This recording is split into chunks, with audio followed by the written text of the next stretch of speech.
Assalamualaikum warahmatullahi wabarakatuh.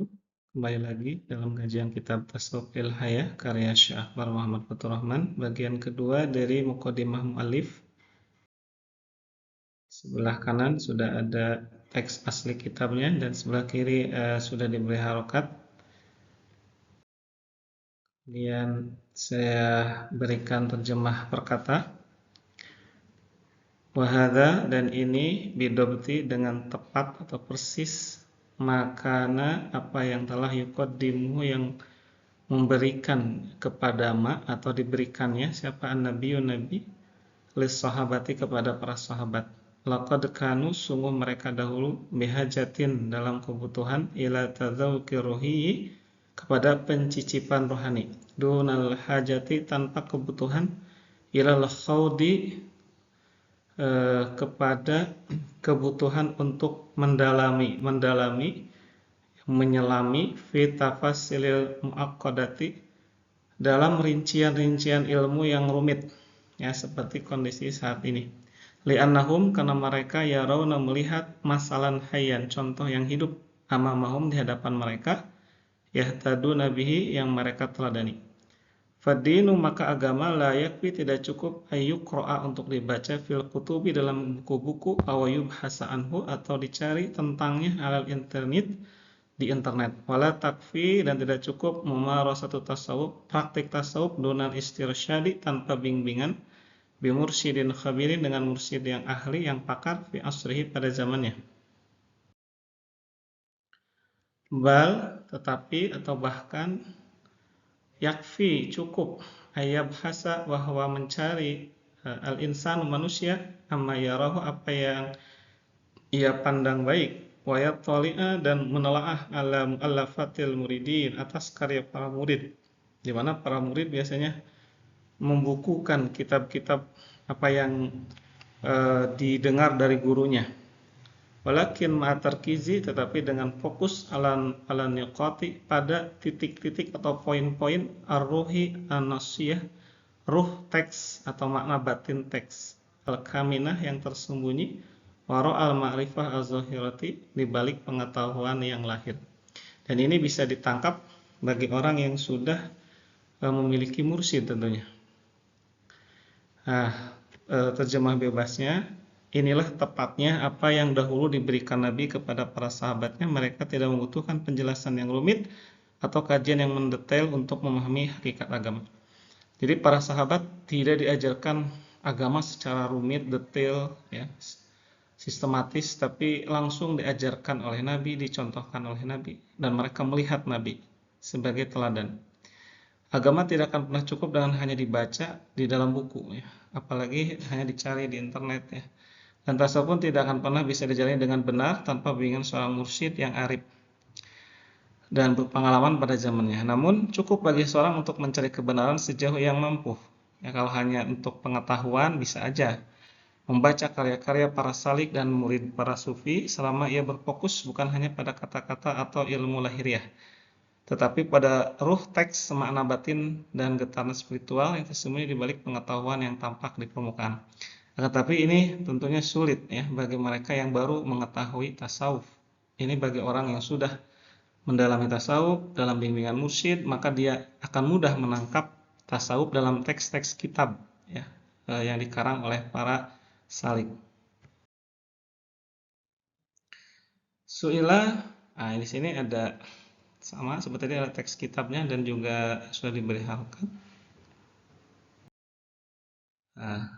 Adapun terjemah perkataannya, su'ila ahaduhum telah ditanya salah seorang dari mereka, hal yumkinu lil mar'i apakah mungkin bagi seseorang ayat ta'allama tasawufa untuk mempelajari tasawuf biduni muallimin mursyidin tanpa guru atau mursyid. Fakanal jawab maka jawabannya adalah na'am yumkinu li ayyi syahsin ya mungkin bagi siapapun ayat ta'allama tasawuf untuk mempelajari tasawuf biduni muallimin tamaman tanpa guru dengan sempurna. Kama yumkinu li ayyi syahsin sebagaimana juga mungkin bagi siapapun ayat ta'allama as-sibaha bimufradihi untuk belajar berenang sendiri walakin nataiz lan takuna mutabiqatan tetapi hasilnya tidak akan sama, tidak akan mungkin benar ya secara utuh, bahkan lebih banyak salahnya.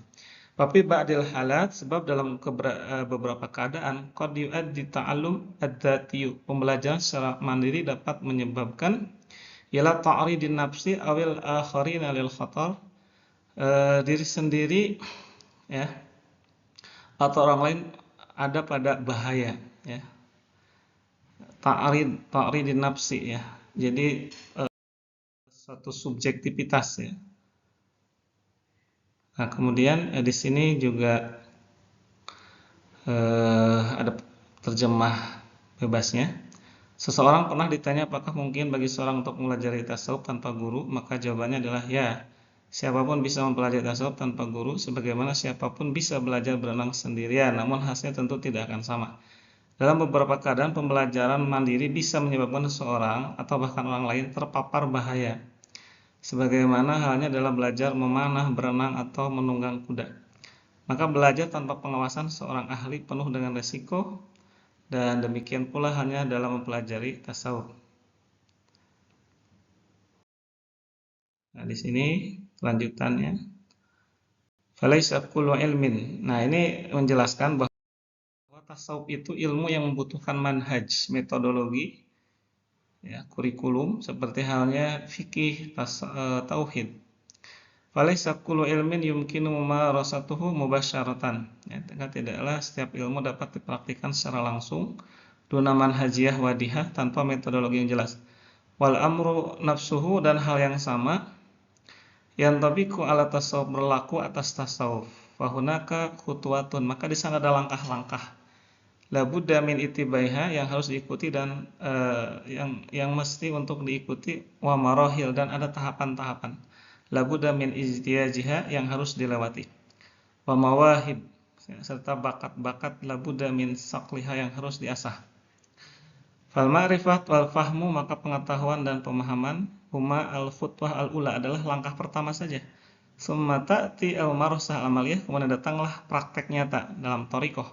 Fakama anna qira'ata wasfati ta'amin ladid, sebagaimana sesungguhnya membaca resep makanan lezat, fi kitabin, di dalam buku resep, la takfi li tadawuqihi, tidak cukup untuk merasakannya, hanya melihat gambar. Bal la budda min tatbiqiha amaliyan, tapi harus diterapkan secara nyata. Maka dalika ma'rifat alafit nadhariyat, demikian pula pengetahuan tentang ribuan teori. Duna mumarasatiha, tanpa mempraktikkannya, tadullu mujarrada khayal, tetaplah ia menjadi sekadar khayalan. Walihada qala Dhunnun al-Misri, ya. Maka berkata ulama Sufi Dhunnun al-Misri yang wafat tahun 245 Hijriah atau 759 Masehi, ahadut talamid Imam Malik, salah satu murid dari Imam Malik, pendiri mazhab Maliki, man lam yaduk lam ya'rif, barang siapa yang tidak merasakan dia tidak akan mengenal. Jadi makrifat dalam ilmu tasawuf harus melalui zauq, ya, merasakan batin. Fatajribah amaliyah, maka pengalaman praktis, ya, allati takshifu haqiqatal ma'rifah, ialah yang mengungkap hakikat pengetahuan. Kemudian ini paragraf terakhir, harapan dari penulis. Wal ma'mul, yang diharapkan atau al marju, ayyakuna hadzal maqal, bahwa ada tulisan ini, ya, isra'an lil basair, pengayaan bagi pandangan batin, wa tanwiran lil uquh, pencerahan bagi akal, wa tazdidan lima mafhumi tasawuf, dan pembaharuan terhadap konsep tasawuf, alladzi la yazalu yunzaru ilaihi bisyaklin taqlidi, yang masih, ya, selama ini terus dipandang secara tradisional, ya, tidak mengalami pembaharuan atau tajdid. Fi khidami kunujil ilmi asy-syar'i, di tengah-tengah khazanah ilmu syariah. Wa khassah tasawuf, khususnya tasawuf. Wala'allahu yakunu, semoga ia menjadi muniran lil aqli wal qalbi. Kitab ini menjadi penerang bagi akal dan hati, lisalikina fi tariq rohaniyah ila Allah azza, bagi para salik yang menempuh jalan kerohanian.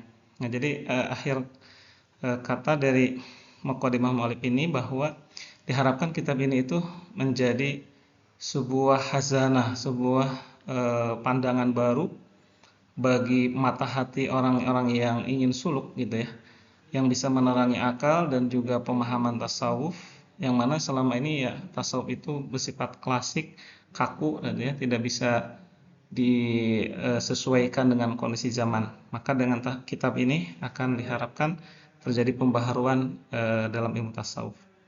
Mudah-mudahan bisa bermanfaat. Ya, silahkan untuk diikuti kajian ini terus ya. Mudah-mudahan memberikan kemanfaatan. Terima kasih. Assalamualaikum warahmatullahi wabarakatuh.